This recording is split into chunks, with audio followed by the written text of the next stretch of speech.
Okay, today we're going to read chapter 10. I've got to say, last chapter, 9, is probably my favorite so far. I love that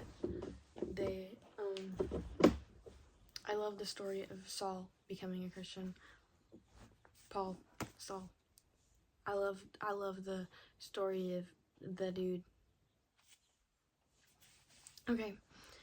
Dear Heavenly Father, thank you for today. Thank you for all that you've done for us. Thank you for all that you continue to do. As we read your word today, please give us the eyes to see, the ears to hear, and the hearts to receive your word. In Jesus' name.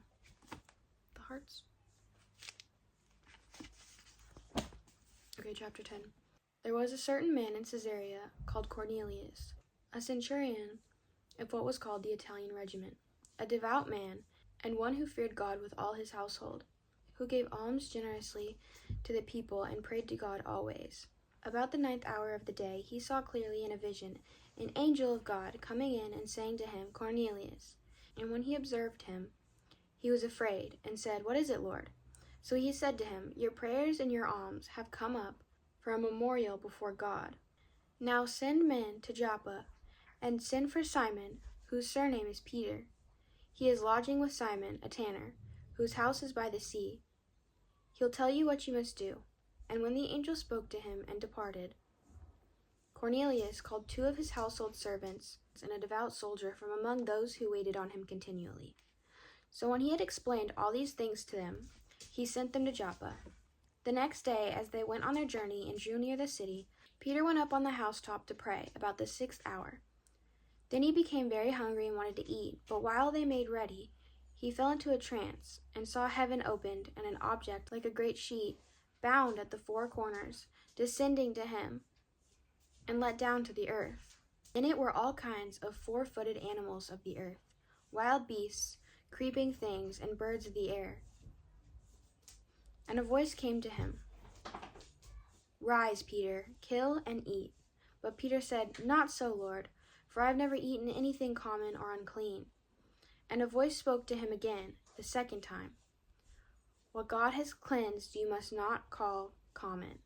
This was done 3 times, and the object was taken up into heaven again.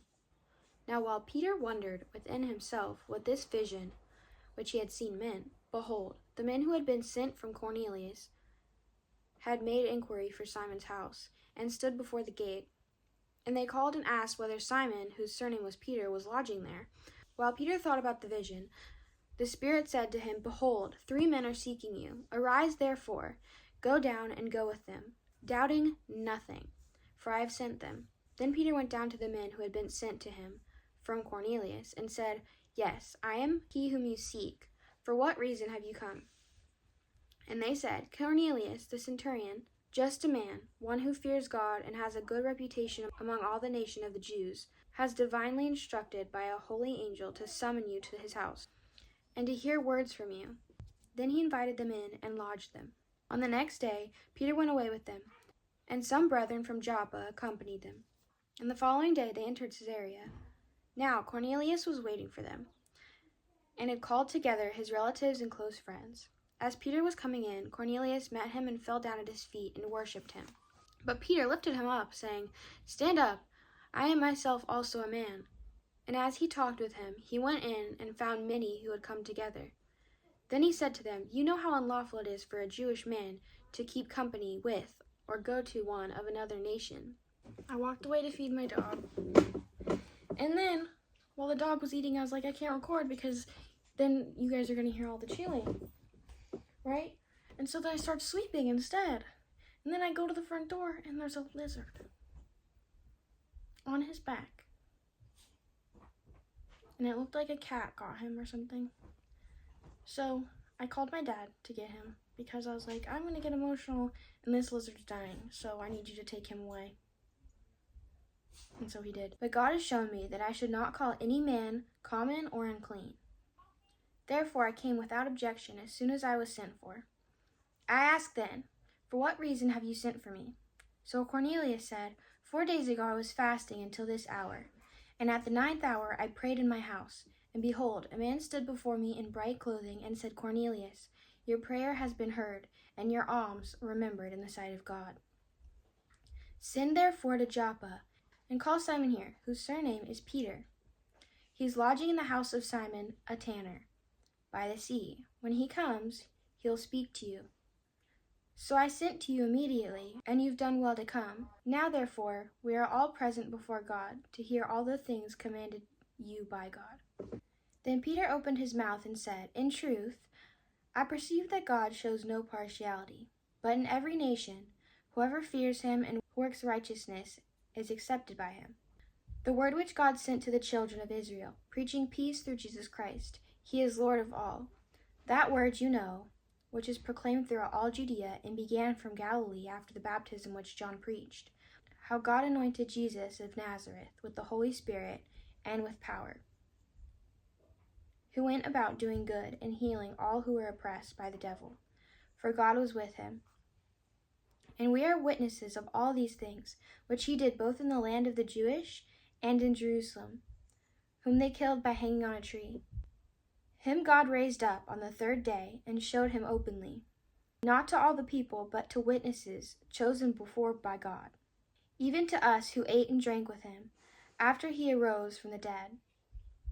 And he commanded us to preach to the people and to testify that it is he who was ordained by God to be judge of the living and the dead. To him all the prophets witness that, through his name, whoever believes in him will receive remission of sins.